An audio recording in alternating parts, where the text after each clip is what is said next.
시청자 여러분 안녕하십니까? 이 시대의 오피니언 리더를 만나서 그들의 삶을 이야기하는 이명순의 열린 공감입니다. 우리나라를 흔히 인적 자원의 보고라고들 많이 이야기하는데요. 그 이유는 아마도 교육적인 시너지 효과를 통해서 짧은 시간 안에 IT 강국 그리고 아시아 영웅으로 불리는 등 국제적으로 큰 성장을 일으켜냈기 때문이 아닐까 싶은데요.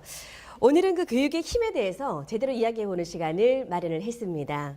세종특별자치시 교육감 예비후보시죠. 오광록 예비후보를 만나서 그의 삶과 철학 그리고 교육의 올곧은 외길 인생까지 함께 나눠보는 시간을 준비했습니다. 어서 오십시오. 예, 반갑습니다. 반갑습니다. 예, 반갑습니다. 참 인상이 친근하세요. 그러세요? 이쁘게 네. 봐주셔서 고맙습니다. 감사합니다. 예. 우선 시청자분들께 인사 말씀부터 부탁을 드릴게요. 세종 시민 여러분 그리고 세종 교육가족 여러분 반갑습니다.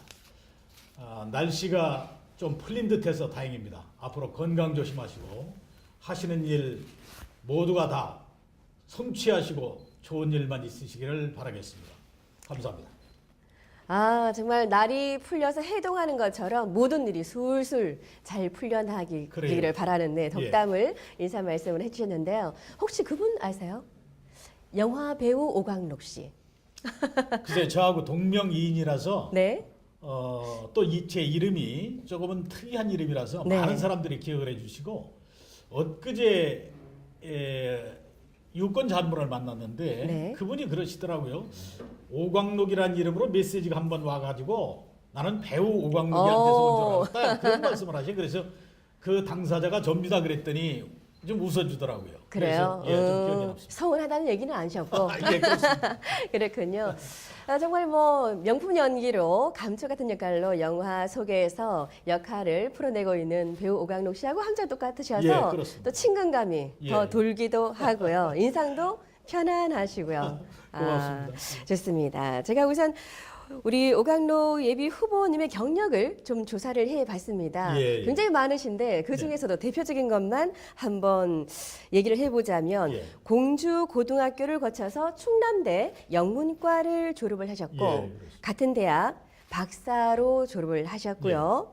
육군병장 만기 그렇습니다. 전역을 하셨고 예. 그리고 고등학교 영어 선생님으로 출발을 하셔서 대학 교수는 물론이고요. 예. 또 교육행정 책임가로 예. 대전시 교육위원회 3대, 4대 교육위원 그리고 부의장, 의장까지 거쳐서 대전시 교육감까지 역임을 하셨습니다. 맞습니까? 부끄럽습니다. 부끄럽습니다. 제가 또 놓친 부분이 있을까요?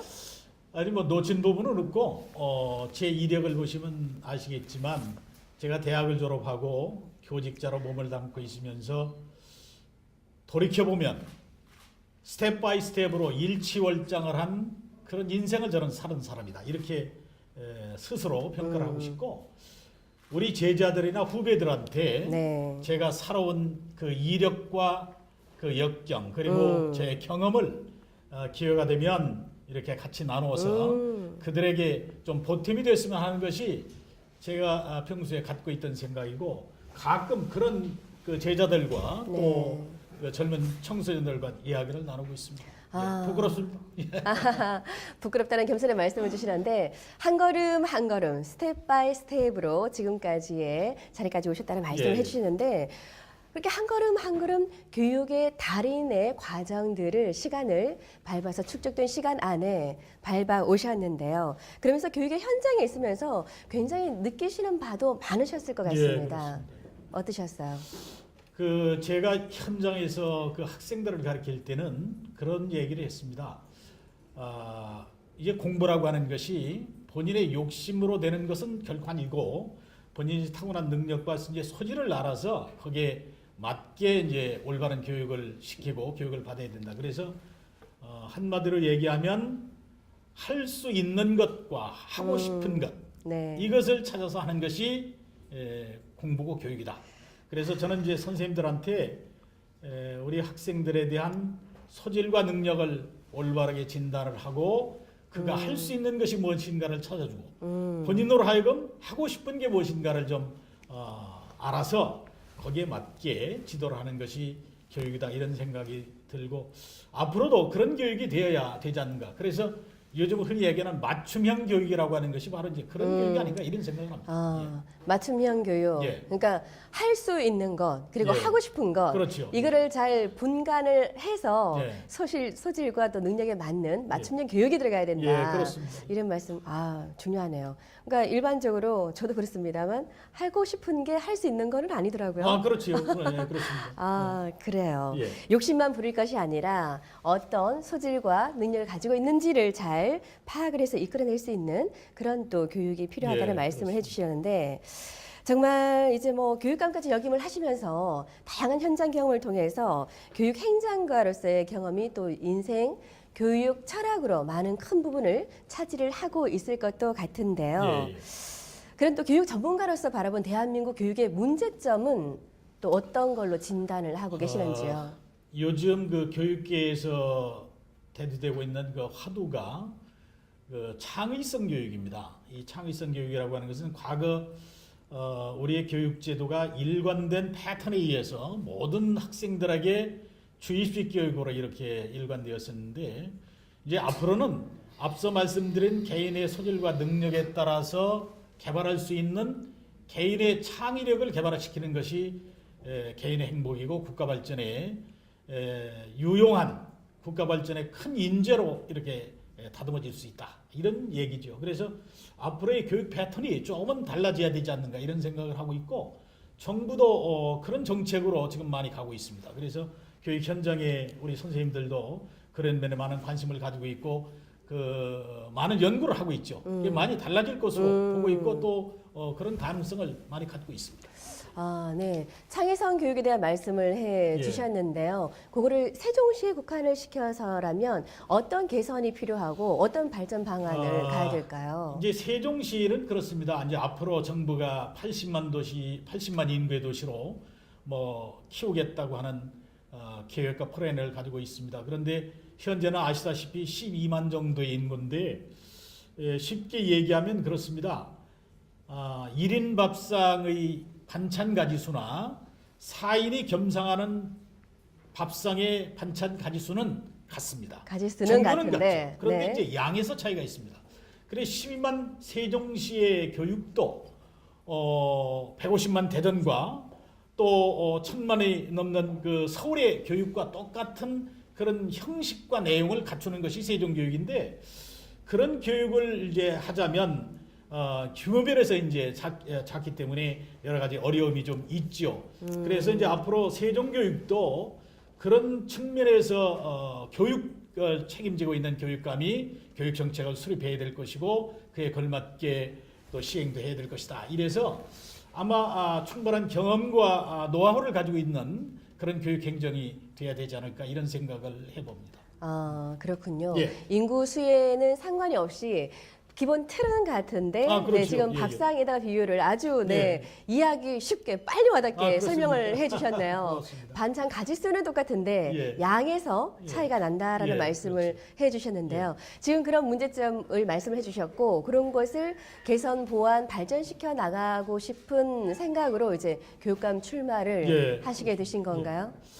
지금 이제 세종시는 문제가 그 여러 가지 문제가 있습니다만은 이제 두 가지만 우선 말씀드리면 전국의 17개죠. 17개 시도와 비교를 해보면 세종시만큼 도심과 농촌 지역이 복합되어 있는 시도가 없습니다. 네. 서울이나 뭐 광역시는 도시 중심의 그런 그 지역이고. 그다음에 이제 도는 농촌 중심의 이제 지역이죠. 그런데 우리 세종특별자치시는 개발 예정 지역과 주변 지역의 격차가 상당히 많죠. 그렇기 때문에 교육의 환경 격차가 상당히 심함에 따라서 교육의 격차도 같이 이제 오는 그런 문제가 있어서 이 문제를 어떻게 해결할 것인가 이게 이제 첫 번째 문제고 또 하나는 세종시는 서울을 비롯한 주변의 대도심권에서 이미 아이들 교육을 시켜봤거나 교육을 받아본 학생들이 유입되는 도시입니다. 정부의 행정부가 내려옴에 따라서 고급 공무원을 비롯해서 또 세종교육에 대한 희망을 가지고 이제 이사 오는 분들이 그런 분들이기 때문에 그런 분들의 눈높이에 맞는 교육을 시켜야 된다. 그런 분들의 눈높이에 맞게 만족시킬 수 있는 교육 행정이 필요하고 교육 시스템이 필요하다. 이것이 당면한 문제입니다. 그래서 기존의 도심권의 교육이나 또 농촌 지역의 교육 시스템을 그냥 답습하거나 그것을 그대로 옮기는 그런 교육은 절대 되지 않는다. 저는 그런 생각을 합니다. 그래서 저는 이제 대전 교육을 한번 책임져 본 사람이고 또 이 세종시에 와서 이 주변 지역의 농촌 지역의 도시 교육 환경을 한번 두루 살펴본 입장에서 이것을 어떻게 하면 합리적으로 잘 풀어가고 해결할 수 있을 것인가. 그 나름대로 저는 고민도 많이 했고 묘책을 갖고 있습니다. 그래서 네. 이걸 한번 실현해 보면 정말로 세종교육이 명품 교육으로 모든 시도는 뭐 얘기할 것도 없고 세계가 주목하는 각 나라에서 이 벤치마킹 하고 싶어하는 그런 교육 시스템으로 네. 발전시킬 그런 자신이 있습니다. 그러니까 예. 이제 도시와 농촌의 복합적인 요소 환경을 가지고 있는 세종특별시의 예. 특성에 대해서도 지금 예. 말씀을 해 주신 것 같습니다. 명품 교육도시로 발전시키고 싶은 또 희망을 갖고 계시고요. 예. 맨 처음 교육에 발을 디디신 게 남대전 고등학교에서 영어 선생님으로 시작을 하셨어요. 예. 교사가 되겠다고 판단을 하신 이유가 있으셨을까요? 지금 그 MC께서는 잠깐 저를 보셨지만 네. 저의 이미지를 어떻게 보셨어요? 제가 저 사람은 무엇을 하면 성공했을 사람이다 이렇게 생각하십니까? 글쎄요. 굉장히 편안한 인상의 그래요? 네네 카운셀러. 네. 사실은 제가 시골에서 태어나서 시골에서 자랐기 때문에 당초에는 저는 고급 공무원이 되고 싶었습니다. 그리고 이 권력을 가지고 있는 기관에 근무하는 그런 사람이 되겠다. 왜 그런 생각을 했느냐면 제가 어려서 그때 우리 시골 사람들이 이 관권에 상당히 약하고 취약했고 네. 그 힘을 상당히 포로했습니다. 그래서 네. 저도 나중에 커서 그런 사람이 되고 싶다 이런 생각을 가지고 있었습니다. 그런데 제가 중학교 입학하고 일주일 만에 아버님을 여였습니다. 그리고 네. 할아버님 밑에서 제가 성장을 했는데 그러셨군요. 저희 할아버님이 제가 대학을 졸업할 때쯤에 저를 불러서 하시는 말씀이 이제까지 내가 너한테 한 가지도 부탁하거나 또 당부를 하거나 이런 적이 없는데 너한테 한 가지 부탁을 한다면 너도 이제 대학을 졸업하고 직장 생활을 할 텐데 무엇을 네가 하고 싶어 하는지는 모르겠으나 이 해레베가 생각할 때 가능한 한 너는 선생님이 되었으면 좋겠다. 이런 말씀을 하시더라고요. 그래서 제가 그때 할아버님의 말씀을 듣고 네. 대학교 4학년 때 교생 실습을 나가서 한 달여간 그 학생들을 가리키는 실습을 했습니다. 그러고 나서 제가 마음을 먹었죠. 이게 나라에 충성을 하고 훌륭한 일이라고 하는 것이 또 남들이 존경을 하는 직업이라고 하는 것이 내가 생각했던 관직만은 아니다. 교육자도 정말로 보람 있는 일이고 훌륭한 일이다. 이런 생각이 들어서 저는 할아버님 뜻을 받아서 교육자가 되기로 마음을 먹고 대학을 졸업하고 바로 저는 선생님이 됐죠. 네. 그래서 지금까지 만 40년이 됐네요 벌써. 교직에 네. 그래서 몸담고 있습니다. 예. 한 걸음 한 걸음 아까도 말씀을 해주셨습니다만 그렇군요. 할아버지의 말씀을 예, 듣고 근데 영어라는 전공을 가지게 된 또 이유도 계기도 있었을 것 같아요. 분명히. 이 선생님 하면 사실 이제 지금은 그렇지 않고 또 우리가 그렇게 생각을 하지 말아야 되고 그런 생각의 틀을 깨야 되는데 주요 과목 영어 선생님, 수학 선생님이 가장 훌륭한 선생님 같이 남들이 보지 않았어요. 그래서 비중이 높으니까. 저도 그러면 영어 선생님이 되면 뭐 존경받는 선생님이 되지 않을까 이런 생각을 했죠. 그래서 저는 좀 영어를 전공을 한 그 덕분에 영어 선생님으로 그렇게 교직 생활을 했습니다. 그렇군요. 예. 어떤 좋은 영향력을 가진 고급 공무원이 되고 싶으셨는데 이제 교육자로 또 좋은 존망받는 그런 삶을 살아오셨습니다. 예.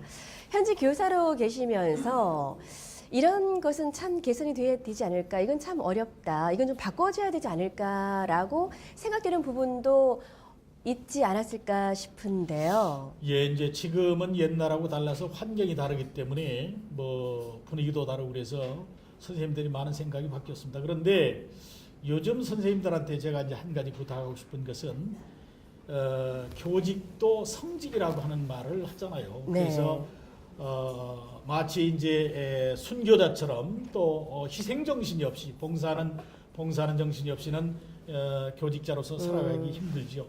뭐 교직이라는 것이 명예가 있는 것도 아니고 그렇다고 또 보수가 그렇게 뭐 좋은 것도 아니고 오직 사명감을 가지고 하는 것이 이제 교육자입니다. 그래서 우리 학생들을 대하고 가르칠 때는 정말 교육자로서의 사명감을 꼭 가졌으면 좋겠다. 학교가 직장이지만 나의 천직이다. 나의 그림자를 보고 나의 목소리를 보고 나의 뒷모습을 보고 자라는 학생들이 수없이 많다. 나의 일거수일투족이 학생들의 장래에 아주 중요한 키가 되고 그게 잣대가 된다. 이런 생각을 늘 갖고 사명감을 가지고 교직에 최선을 다했으면 하는 그런 부탁을 드리고 싶네요. 그런 당부의 말씀을 주시는데 교직이 천직이자 사명감으로 갖고 교직이 성직이다라는 생각으로 교직에 임해줬으면 좋겠다라는 그렇습니다. 말씀을 주셨는데 그렇다면 또 그에 맞는 또 예우가 따라야 또 사명감도 같이 가지 않을까 싶은데요. 그래서 공약 중에도 이 교원 처우에 대한 부분도 언급을 하셨어요? 예, 이제 그 문제는 그렇습니다. 이제 뭐 두 가지 정도만 말씀드리면 첫째 이 교권 확립입니다. 이 교육자로서의 사명감을 가지고 최선을 다하는 선생님들에 대한 인격을 우리는 높이 사고 또 존경해야 됩니다. 그래서 우리 학부모님이나 사회에서 교사에 대한 인식을 좀 달리 해줬으면 좋겠다 하는 것이 첫 번째 부탁이고 두 번째는 국가가 이 재정 문제인데 다른 직종과 비교해서 교직에 대한 그 후생복지 또는 이제 보수 이런 것들이 좀 떨어지지 않는가 이런 생각이 들어서 정부가 정책적으로 좀 그런 것은 좀 개선해 주었으면 하는 것이 이제 저희 바람이죠. 물론 이제 정치를 한 분들이나 뭐 국가를 운영하고 있는 그 고급 관리들이 또 충분히 생각을 하고 앞으로 그런 계획을 가지고 있으리라고 보고 있습니다. 앞으로 그런 두 가지 점이 해결된다면 뭐 교육계는 앞으로 많은 분들이 선호하고 또 교직을 천직으로 하는 훌륭하신 선생님들이 많이 나올 것이다. 저는 이렇게 생각을 하고 있습니다. 예.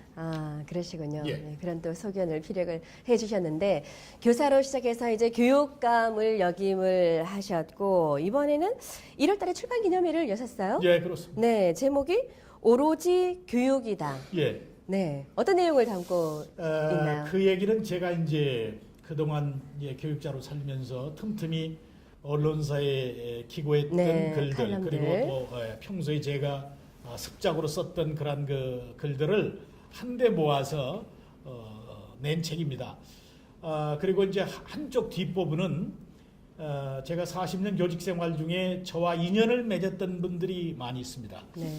제 제자 또 제가 직장 생활하면서 같이 근무했던 동료 선생님이나 교수 그리고 제가 모셨던 교장 선생님 그리고 제가 교육위원 의장을 하고 교육위원회 의장을 하고 교육감을 할 때 저와 같이 고생을 했던 저의 이제 비서들 그리고 과장님들, 국장님들 뭐 주변에서 저하고 이렇게 저렇게 인연을 맺은 분들이 많은데 그분들이 과연 저 오광록이에 대해서 어떻게 보고 계셨을까? 제가 제 모습을 보려면 거울을 봐야 되잖아요. 그런데 이제 교육자 오광록이에 대한 진면목을 제가 스스로 좀 한번 조명하고 싶어서 그분들한테 제가 이제 부탁을 했죠. 솔직한 사실적인 얘기를 좀 저한테 담아서 글을 주시면 제가 그걸 보고 앞으로 제가 교육자로 살아가는데 또 뭐 한 인간으로서 살아가는데 지침으로 삼고 싶다. 그런 부탁을 그러면은 했습니다. 우리 예비 후보님에 대한 얘기를 적어달라고 주문을 하셨던 그렇죠. 건가요? 그러니까 저와 관련된 이야기를 소재로 해서 글을 좀 써달라. 네. 독특한데요. 그래서 그 이야기를 보니까 뭐 제자들이 준 걸 제가 이제 모셨던 교장 선생님이나 또 저와 같이 근무를 했던 교수, 뭐 현재 이제 총장으로 있는 분도 있고 또 과거에 교육위원회 의장도 이제 같이 하신 분, 제가 같이 고생했던 그런 뭐 비서진이나 뭐 국과장님들이 네. 솔직한 얘기를 저한테 주셨더라고요. 그래서 그걸 보고 네. 미처 내가 생각하지 못한 그런 점이 있구나. 어. 그리고 그래, 이런 점은 그래도 내가 참 부끄럽지 않구나, 이런 생각을 좀 했습니다. 그래서 그런 글을 모아가지고 이제 책을 냈는데, 거기에 이제 핵심 글은 책의 제목과 마찬가지로 오로지 교육이다, 그런 얘기입니다. 사실 우리나라가 뭐 인구가 지금 남북한 통일이 된다 하더라도 1억이 되지 않는 인구입니다. 그리고 경제 수준은 뭐 10대국 안에 들어가고 이렇게 성장하고 있지만, 네. 부전 자원이나 여러 가지 여건으로 보면 강대국으로 우리가 진출하고 성장하기에는 유일한 것이 교육이다. 네. 저는 이렇게 생각합니다. 그래서 우리는 교육의 모든 것을 걸어야 된다. 대한민국이 정말로 세계에서 1등하는 국가가 되기 위해서, 강대국이 되기 위해서는 네네. 교육의 모든 것을 걸어야 된다. 우리가 60, 70년대 그 어려운 시기에 지금 이제 중진국을 넘어서 선진국 대열에 네. 국민소득 2만 5천 불 시대를 이렇게 진입한 것은 바로 교육의 힘이 아니었나, 이런 생각이 되어서 과거의 그런 과정을 설명하고 우리 교육자의 사명을 제가 좀 강조하고 싶고, 우리 국민들에게 그런 그 외침을, 교육의 중요성을 제가 좀 말씀드리고 싶은 뜻에서 쓴 글이 바로 오로지 교육이다. 예, 그 글입니다. 그러니까 교육계에 계시면서 동안에 뭐 각계각층의 많은 분들하고의 인연을 가지셨을 텐데, 그분들한테 부탁을 해서 예. 인간 오광록에 대해서 얘기를 좀 주십사 해서 받은 글 중에서, 그러면 예. 정말 기억에 남는 한 분 정도 소개를 해주실 수가 있을까요? 어떤 글이었는지? 제가 그 대학 교수를 할 때 네. 첫 주례를 쓴 경험이 아. 제가 나이 40 전입니다. 아이고, 그때 벌써 주례를 예. 쓰셨어요. 네. 근데 학생들은 교수의 나이를 모르죠. 네. 그래서 이제 교수님이기 때문에 와서 또 특별한 서로의 이제 참 좋아하는 또 다른 그런 네. 제자들이고, 그래서 저한테 와서 교수님이 주례를 서줘야 제가 장가를 가겠습니다. 그렇지 네. 않으면 저 장가 안 갑니다. 그렇게 와서 때를 써가지고 첫 주례를 이제. 그래서 이제 주례를 이제 썼습니다. 그런데 주례를 쓰고 났는데 그 후에 내가 후일담을 들으니까 주례인지 신랑인지 구분이 안 간다. 어떻게 하나요? 아니, 저 사람이 벌써 네. 주례에서 내 친구인데 이런 소리도 있고, 네. 이게 이제 관객석에서 수근수근 거리는 소리가, 이게 주례가 너무 젊다는 거예요. 이게 또 제가 생각해 보니까 그래. 네. 그래서 제가 이제 제자들한테 그런 얘기를 했죠. 나를 하객들이 많이 알아보는 곳에서는 내가 주례를 안 쓰겠다. 그러니 대전권을 벗어난 그런 그 먼 곳으로 장가가는 친구들은 내가 주례를 서주마. 그래서 제가 주례를 출장을 다녔습니다. 그래서 내 그 제자 한 사람은 출장 주례 선생님이라고 하는 제목으로 글을 써서 줬더라고. 그래서 내가 그걸 보고 한참 웃었습니다. 그리고 네. 제가 교직에 있을 때 또 교육에 책임을 지고 있는 행정관으로 있을 때 여러 가지 업무와 관련되어서 에피소드도 많이 있었는데, 제가 원칙과 기준을 좀 중시했고 또 공평한 인사를 하고 네. 이런 것에 대한 감명을 받고 쓴 사람도 있고, 제 집안 형님 중에서는 아우가 교육감이니까 당연히 승진될 것으로 믿고 있었던 분이 있는데, 제가 교육감으로서 권한을 남용해서는 안 된다, 원칙과 기준이 분명히 있는데 그럴 수가 없다. 그래서 그분한테는 실망을 드린 적도 있고 이렇습니다. 그런 것들이 참 지나고 보니까 또 마음이 짠한 것도 있고, 한편으로는 그래, 내가 그때는 참 그런 소신을 가지고 행정을 한 것이 예, 잘했구나 이런 생각도 했습니다. 그때 한 분 한 분이 정말 마음으로 쓴 글을 예, 그렇습니다. 주셔서 그걸 모아서 책으로 내서 정말 그렇습니다. 감회가 뜻깊을 것 같은데요. 40대의 주례사. 근데 그때 너무 동안이신 게 문제가 됐지 않았을까 싶은 생각이 드는데요. 출장 주례사라는 또 별칭을 또 얻으셨다고 했는데 그 40대의 네, 주례 선생님으로 어떤 뭐 덕담을 하셨을까요? 기억이 나시나요? 예, 그때 저는 이제 꼭 그 제자들한테 부탁한 것이 이 세 가지를 했습니다. 세 가지. 첫 번째는 부모에게 효도를 꼭 해라. 효도를 하라. 왜 그러냐면 앞으로 너희들도 이제 커서 자녀를 두게 되면 자녀들이 부모한테 하는 것은 아버지가 할머니 할아버지한테 한 것을 보고 배운 것이 바로 자녀들의 모습이다. 그래서 이제 결혼해서 성인이 됐지만 부모님의 은혜를 절대 잊어서는 안 된다. 꼭 효도를 해야 된다.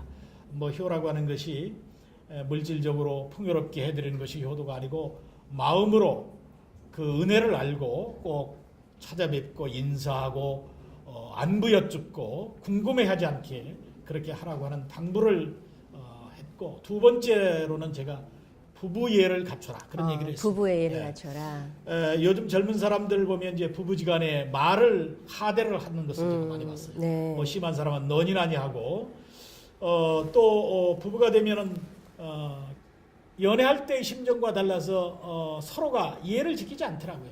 연애할 때의 심정은 어떻게 하면 내가 멋있는 기사도로 보일까? 어떻게 하면 내가 참 아름다운 천사로 보일까? 이런 생각을 하고 조심을 하는데 그러게요. 예, 부부가 되면 가정생활을 할 때 함부로 입을 벌리고 하품도 하고 자세도 흐트러지고 이 복장도 그렇고 그래서 아이고, 절대 그러지 말아라. 꼭 경어는 쓰지 않는다 하더라도 평어는 써라. 너니나냐 하거나 이랬냐 저랬냐 말을 하되 하거나 그러면 절대 안 된다. 네, 호칭은 굉장히 중요한 것 같은데 예, 그래서- 그러면은 이제 예비 후보께서는 예. 그러면은 하품도 안 하시나요? 부인 앞에서? 집에서 제가 하품하려고 돌아서 싸죠. 지금까지도요? 예, 그렇습니다. 돌아서 하고 어허. 뭐 집에서 뭐 쉬운 말로 뭐 발가락 이렇게 뭐 그렇게 하고 저는 그런 짓은 않습니다. 그런 짓은 않고 지금도 그럼 뭐 설레이는 마음이 있겠어요. 서로 존대를 하고 근데 계시나요? 뭐 설레인다라기보다는 상대에 대한 실망을 덜 주려고 하는 거죠. 항상 상대에 대해서 내가 좀 흐트러진 모습을 보이거나 그러면 상대가 나에 대해서 실망을 할 것이고 그래서 부부예를 꼭 갖춰라 그런 얘기를 하고, 세 번째로는 네. 가정생활을 하는데 부모한테 의지하거나 그러지 말고 너희 스스로 가정을 자립적으로. 이루고 자립하는 그런 가정을 이루어야 된다. 그런 세 가지 부탁은 꼭 했지. 예, 아유, 그렇습니다. 부부예를 너무 갖추다 보면 집안에서 좀 편안해야 되는데 너무 의식적으로 불편하지 않을까 싶은 글쎄요, 생각이 그렇게 들기도 이제 하는데요. 어렵게 생각하는, 불편하게 생각하라는 것이 아니고, 네. 그렇습니다. 이게 상대에 대해서 지켜야 될 마지노선이라는 게 있고 수위라는 게 있습니다. 수위. 네. 한 단계 수준을 넘으면 그 다음 단계 수준이 높아지는 거예요. 예, 그렇다 보면 요즘 그 부부지간에도 폭력을 쓰거나 폭언을 하거나 하는 것이 당초에 처음에는 상당히 지켰던 것이 점차적으로 수준이 높아져가지고 나중에는 폭언을 하게 되고 폭력을 쓰게 되고 이러지요. 그래서 그러지 않기 위해서는 최대한 참고 절제하면서 네. 부인이라 하더라도 남편이라 서로가, 하더라도 이해를 지킬 수 있는 그런 마음이 좋은 필요합니다. 모습을 그렇죠. 네, 예. 보일 수 있도록 계속적인 예, 노력이 그런 필요하다는 뜻입니다. 말씀이시죠? 예, 그런 뜻입니다. 네, 사랑에도 관리가 필요합니다. 그렇습니다. 그 말씀에서도 동감을 합니다. 네. 또 이제 뭐 주례 얘기를 하다가 여러 가지 또 이야기도 많이 듣게 예, 됐는데요. 이번에 질문은 우리 예비 교육감 후보들께 공통적으로 드리는 예. 질문이기도 한데요. 예. 박근혜 대통령의 창조 경제 일환이 예. 이 창의적인 인재를 키워내는 데 있다라고들 많이들 얘기하는데 예. 창의적인 인재를 키워내기 위해서는 어떤 교육 정책들이 필요한지 우리 예비 후보께서는 어떤 또 소견을 갖고 계신지요? 우선 이제 교육 프로그램이 창의성을 발휘하고 개발할 수 있는 그런 교과 과정이 사실은 필요합니다. 그리고 선생님들이 학습 시간에 네. 그 과목 자기 전담 과목을 지도하고 가르칠 때 학생들의 숨은 능력과 재능을 스스로 발현하고 발표할 수 있는 그런 기회를 줘야 되죠. 재능을 그렇죠. 발휘할 수 있는. 일방적으로 선생님이 주입하는 그런 방법보다는 학생들의 생각과 그 사고의 틀을 좀 넓혀서 다양하게 좀 펼칠 수 있도록 교과 과정 프로그램 그렇지. 중에 예, 그런 게 필요하다고 저는 생각합니다. 그러시군요. 자, 그러면은 이제 또 인간 오광록이 생각하는 예. 대한민국 교육의 미래 예. 어떤 그림을 그리고 계신지 말씀을 좀 해주실까요? 앞서도 말씀드렸습니다만 이제 그동안의 우리나라의 교육의 패턴이나 이런 것이 창의성 교육으로 이렇게 학생들의 그 열린 교육 형태로 이렇게 패턴이 바뀌면 모든 사람들이 행복한 삶을 살 수 있는 교육을 받을 것이다. 저는 이렇게 생각합니다. 제가 처음에 말씀드렸지만 본인이 할 수 있는 것, 하고 싶은 것, 그러니까 직업도 본인이 하고 싶고 할 수 있는 직업, 이걸 평생 갖는다면 얼마나 행복하겠어요. 그래서 교육의 패턴도 그렇게 가리라고 보고 있고, 각자 개인이 가지고 있는 선율과 능력을 최대한 개발을 하고 능력을 신장시키면 아마 모든 분야에서 우리 대한민국 국민이 1등이 되지 않을까. 뭐 이번에 김연아 선수가 참 그 피겨 스케이트에서 세계적으로 참 각광 받는 그런 그 선수가 되었지 않습니까? 그래서 그 김연아 선수가 어릴 때부터 받아왔던 교육의 그 내용을 보면 본인이 타고난 능력을 일찍 개발해서 그렇게 올바로 교육을 시켰기 때문에 그만한 훌륭한 선수가 되지 않았는가. 그래서 우리는 묻혀있는 구슬이 되어서는 안 된다. 진주가 되어서는 안 된다. 반드시 빛나는 진주를 개발해서 찾아서 갈고 닦아서 본인의 능력과 소질을 충분히 발휘할 수 있는 그런 교육을 시켜야 된다. 저는 이렇게 생각을 합니다. 그러면 대한민국이 세계적인 1등 국민이 되고 1등 국가가 된다. 저는 자신합니다. 묻혀있는 구슬을 발굴해서 빛나는 진주로 만들어내는 그런 또 책임도 느끼시겠습니다. 교육자가 갖고 있습니다. 그러시군요. 할 수 있는 것, 하고 싶은 것이 어떤 건지 개발과 소질을 이끌어내서 창의적인 프로그램으로 그런 창의적인 인재상을 만들어내는 그런 교육의 그림을 갖고 계신다고 말씀을 하셨는데요. 자, 이번에 좀 여유 있게 우리 예비 후보님의 어린 시절의 이야기로 한번 되돌아가 볼까요?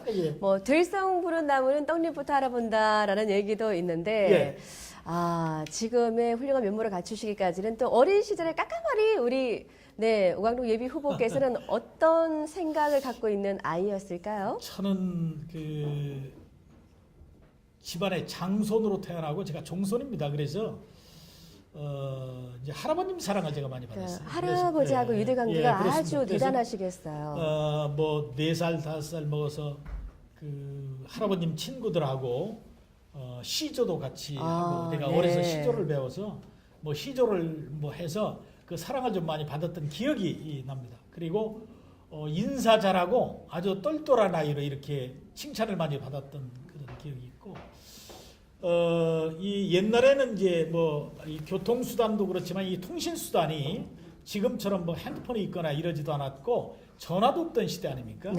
그러면 이 통신수단이 사람이 전달하는 것이 이제 가장 기본적이었지 않습니까? 그래서 제가 학교를 다니는 그 길목에 주막집이 있었어요. 주막집, 술을 파는 주막집입니다. 그런데 그 주막집은 그 면소재지의 양조장에서 술을 받아다가 독에 담고 농주로 이렇게 팔고 하는 장사를 했죠. 그런데 그 술독에 술이 떨어지면 양조장에서 술을 배달해 달라고 하는 전원을 사람이 해야 됩니다. 근데 제가 아침에 학교 갈 때 그 주막집에 어르신이 기다렸다가 야 광록아 너 오늘 가다가 꼭 그 양조장에 들려서 술 좀 2통 보내달라고 얘기를 해라. 이렇게 이제 저한테 얘기를 하는 거예요. 동네 연락병. 그렇죠. 이게 이제 그 연락병이죠. 그런데 그 어린 학생들이 잘 잊어버려요. 그러다 보니까 다른 애들을 시키면 가다 이제 잊고 그냥 학교로 그냥 간단 말이에요. 그러면 하루 종일 이게 술을 배달을 안 되니까 술을 못 팔고 장사를 못 하시는 거예요.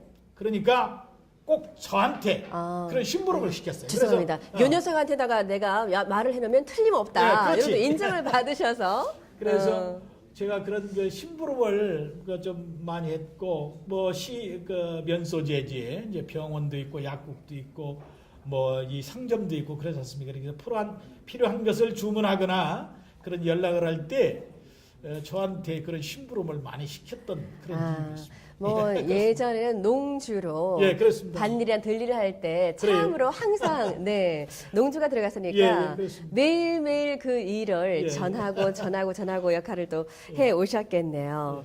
자, 그러면 이제 뭐 할아버지하고는 그렇게 유대 관계를 아주 잘 지내셨고 할머니하고도 굉장히 또 애틋한 사랑을 받으셨을 것 같아요. 그렇죠. 뭐 저희 할머님도 저를 상당히 뭐 사랑해 주시고 아껴 주셨고 키우해 주셨죠. 그런데 이제 할머님은 할아버지 때문에 제 차지를 못 하셨어요. 할아버님이 항상 저를 끼고 사셨고 저를 불러서 이렇게 하시는 바람에 네. 할머니는 뭐 할아버지한테 저를 뺏기시고 그러셨는데 아이고. 그래서 네. 제가 그 성장 과정에 할아버님하고 대화를 많이 나누고 같이 생활을 했던 그런 기억이 납니다. 그 뭐 할아버지한테 가 계시니까 할머니는 네 같이 있을 시간도 안 됐다고 말씀하시는데 그러면 예. 어머님께서는 더 시간을 못 보냈을 것 글쎄요, 같아요. 뭐 어머님은 뭐 저한테 가끔 뭐 특별한 뭐 말씀이 계셨고 주로 이제 할아버님 교육을 받았으니까 어머님은 밑거리하고 별다른 그런 말씀도 사실은 없었어요. 오히려 예, 그렇습니다. 조부께 좀 뭐 버릇없이 할까 싶어서 오히려 더 엄하게 그런- 하지 않으셨을까 그런 싶은 말씀 많이 짐작을. 하셨죠. 예. 어. 그런 뭐 저한테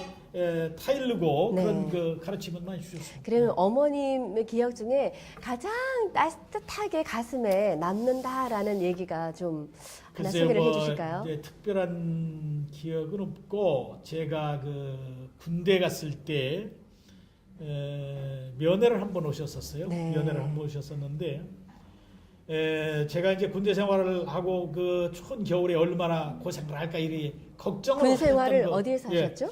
경기도 포천에 아이고, 육군단 네. 사령부에서 근무를 했습니다. 포천이면 전방이네요. 그래서 근무를 할 때 한번 면회를 오셔가지고 제가 한번 외박을 같이 어머님하고 했는데 그때 그런 말씀을 하시더라고요.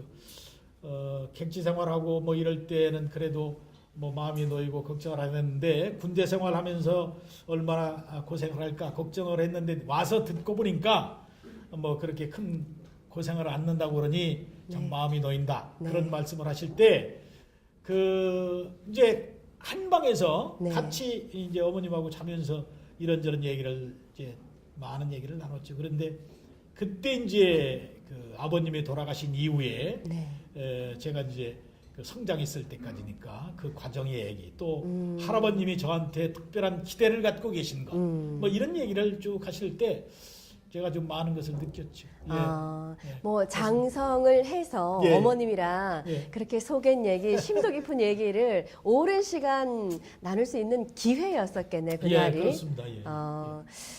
어머님께서는 항상 조부의 사랑이 워낙에 각별하셨기 때문에 항상 거리를 두고 지켜만 보던 그런 아들이었을 것 같아요. 그래요. 지금 제가 어머니를 모시고 삽니다. 아직도 이제 생존해 계신데 늘 제가 이제 어머님한테 고맙게 생각하는 게 아직도 건강하셔요. 정신적으로 건강하시고 또 육체적으로도 아직 허리가 꼿꼿하시고 네. 이렇게 반듯하셔서 뭐 경로당에 매일 다니시면서 노시고 또 이러시는데 사실 노무를 모시고 있는 자식의 입장에서는 건강이 안 좋으시면 큰 걱정이 아니겠어요. 그런데 다행스럽게 건강이 좋으셔서 제가 늘 고맙고 뭐 효도를 못하는 불효자식인데 그래도 제가 마음이 좀 편합니다. 그래서 요즘 그 어머님이 그렇게 이제 제 걱정을 좀 하시죠. 뭐 아시다시피 제가 예비후보로 네. 등록을 하고 요즘 네. 이렇게 이제 돌아다닐 때 아침 저녁으로 제 얼굴을 보고 이렇게 걱정하시면서 위로 말씀 이렇게 주시고 할 때 아이고. 고맙게 생각하고 네, 있습니다. 어머님이 오래오래 더 건강하시기를 바라겠고요. 예, 그래요. 예. 지금 뭐 큰 효도는 하지 않고 있지만 마음은 참 편안하다고 이렇게 말씀을 하시고 표정도 밝으신 걸 보면 예. 부인께서 예. 또 얼마나 잘 하고 계실까라는 생각이 얼뜻 들기도 예. 하는데요.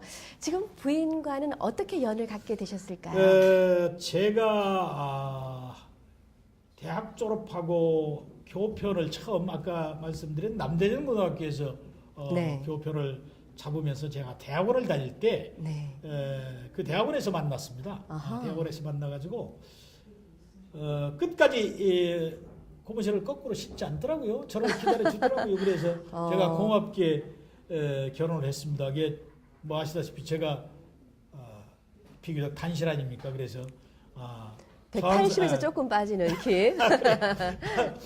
저 사람이 아니었으면 나를 구제해줄 사람이 없었을 텐데 하는 생각을 하고 고맙게 생각하고 있고 네. 또 요즘 제가 이 기제사를 네. 방한제사라고 그러죠. 네네.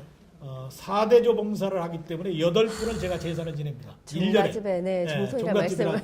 그리고 네. 설명절 있고 추석명절이 있어서 1년에 10번 제사를 모시는데 아이고, 네. 그런 어려움을 다 참고 네. 인내해주고 또 제가 비교적 사회생활을 밖으로 돌면서 했습니다. 직장생활하면서도 바쁘게 그렇게 사느라고 가정을 별로 돌보지 못했는데. 그러면 뭐 예. 끝도 없이 네, 뭐 얘기를 말씀을 하고 계시는데 그럼 요 기회에 예. 지금 뭐 1년이면 제사를 8번에 10번을 모시고 또 노모까지 또 살뜰히 챙겨 모시고 있는 부인한테 점수 따실 기회를 제가 드려보도록 할게요. 아이고, 요 카메라 보시고 부인이 보고 있다 생각하시고 영상 편지 한번 살짝 띄워주시면 고맙겠습니다. 누구 부르시면서 한번. 여보 정말로 고맙습니다. 내가 뭐 표현력이 없고 또 사람이 부족해서 진솔한 표현을 그동안 못한 것은 내가 내심 정말로 미안하게 생각하고 있고 남들처럼 편안하게 살고 평범한 생활을 해야 되는데 또 이렇게 뭐 선거를 하는 사람이 되어서 요즘도 당신 그렇게 고생하는 거 정말로 고맙게 생각하고 열심히 하겠습니다. 고맙습니다. 아유, 네. 제가, 아이고, 박수를 한번 드려야 될까요? 우리 부인께서 보시면은, 돌아오시면 꼭 한번 안아드릴 것 같아요. 글쎄요, 아이고, 제가 눈물이. 이게 방송에서 이렇게 모습을 보여서는 안 되는데, 제가 참 평범하게 대학 교수로 그냥 있었으면 그런저런 고생도 않고 또 힘들지 않았을 테죠. 그런데 대학 교수를 이제 마지막으로 마치면서 네. 이제 선거직으로 이렇게 하다 보니까 좀 고생이 많아요. 요즘은 내가 참 좀 안쓰럽게 생각하고 있고 고맙게 생각합니다. 안에서 또 안 살림은 잘하고 또 노모님도 편안하게 모시고 있는 부인의 또 사랑에 힘입어서 열심히 또 활동을 해 나가고 계실 텐데요. 뭐 지금 우리 예비 후보께서는 교육계의 그 장구한 세월을 가지셨기 때문에 청년들의 롤 모델로도 많이 되고 있다는 얘기도 듣기도 하는데 우리 예비 후보께서 또 삼고 있는 멘토가 있으셨을까요? 저의 인생의 멘토는 저희 할아버님이셨습니다. 역시나 제가 그 오로지 교육이다라는 책에서도 저희 할아버님과 관련된 할아버님의 이야기를 담은 글이 몇 편 있습니다. 언제 한번 우리 MC도 기회 되시면 한번 봐주시기 바랍니다. 그러게요. 저는 평생에 교육자로서의 제 은사이고 또 은인이라고 생각하는 분이 저희 할아버님이라고 저는 늘 얘기를 하고 있고 지금도 이제 그런 생각을 갖고 있습니다. 할아버님이 그런 말씀을 하셨어요. 그 옛날에 저희가 이제 중농이었습니다. 이제 아주 못 사는 가정은 아니었고 네.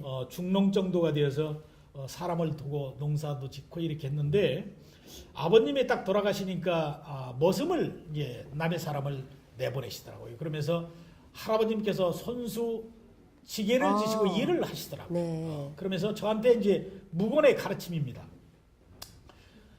이 해레비가 하는 일은 기운만 있으면 하는 건데 네가 하는 공부는 뇌를 써서 하는 것이기 때문에 얼마나 그게 힘들고 어려운지를 내가 안다.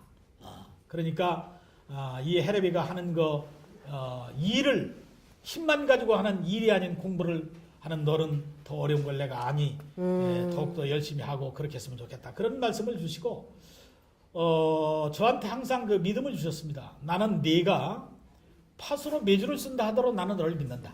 그리고 늘 저를 긍정적으로 보시고 제가 저를 인정해 주셨기 때문에 이런 할아버님한테 내가 실망을 드려서는 안 되지. 그래서 늘 저 스스로 채찍을 하고 뭐 친구들하고 딴 생각을 하고 이렇게 좀 하려다도 할아버님 생각을 하고 또 그러면 또 안 되겠다 이런 생각을 해서 그 할아버님의 가르침이 저한테 참 큰 가르침을 주신 그런 분이다 이런 생각을 합니다. 평생 저한테 큰 소리 한 번 치시지 않으셨습니다. 또 쌍스러운 말씀 한 번 안 하시고 늘 제가 조금 실망스러운 것 같으면 기침으로 저를 가르쳤어요. 헛기침으로 하시면 할아버지가 지금 실망하고 계시구나. 제가 그걸 위험을 느꼈죠. 갖추고 예. 계셨군요. 그래서 할아버님께서. 저는 이제 그것이 교육자로서도 이제까지 늘 교육의 철학으로 삼고 있고 뭐 앞으로 제자들한테 제가 그런 얘기를 좀 하죠. 그러니까 뭐 제 할아버님에 대한 것이 저의 인생의 전부다 이렇게 생각할 수 있습니다. 예, 고맙습니다. 뭐 어린 시절 아버지의 부재를 그걸 꽉 채우고도 남을 넘치는 사랑을 또 할아버님께서 또 올곧은 예. 건강한 사랑으로 그렇게 이끌어 주신 예, 멘토 그렇습니다. 역할을 해 주셨군요. 예, 그렇습니다. 오늘 뭐 할아버님에 대한 이야기까지 또 가족 이야기 또 교육 철학에 대한 이야기까지 쭉 나눴는데요. 마지막으로 시청자 여러분께 인사 말씀을 부탁을 드릴게요. 세종 시민 여러분 그리고 세종 교육가족 여러분, 우리가 늘 걱정하고 고민하는 것이 많은 것이 있습니다만 가장 큰 고민이 교육입니다. 또 교육이 모든 것을 해결하는 키라고 저는 생각합니다. 우리 세종특별자치시의 발전도 세종교육이 발전하면 반드시 발전할 것이다. 세계적인 명품 도시도 세종교육이 명품이 되어야 된다고 저는 생각합니다. 우리 세종시민 여러분, 세종교육가족 여러분, 세종의 발전을 위해서 세종교육에 보다 큰 관심, 걱정 많이 가져주시고 앞으로 훌륭한 판단해 주시기를 진정으로 부탁드리고 제가 부탁 말씀 재삼 올리겠습니다. 세종시민 여러분 건강하십시오. 고맙습니다. 네. 명품 세종도시를 위해서는 오로지 교육이다를 외치고 계시는데요. 그 모든 구상과 활동 응원을 하도록 하겠습니다. 고맙습니다. 네. 예, 고맙습니다. 오늘 귀한 시간 인터뷰 응해 주셔서 감사드립니다. 고맙습니다. 네, 고맙습니다. 오늘은 세종교육을 위해서 힘차게 뛰고 있습니다. 오광록 예비교육감 후보와 함께했습니다. 다음 시간에도 이 시대를 사는 오피니언 리더를 만나서 진솔한 얘기 나누도록 하겠습니다. 시청해주신 여러분 고맙습니다. 네, 수고하셨습니다. 나 이거 추태 보이는 것 같아서 이거 나 괜히 그런 얘기를 해가지고 좋아요. 우리 어머니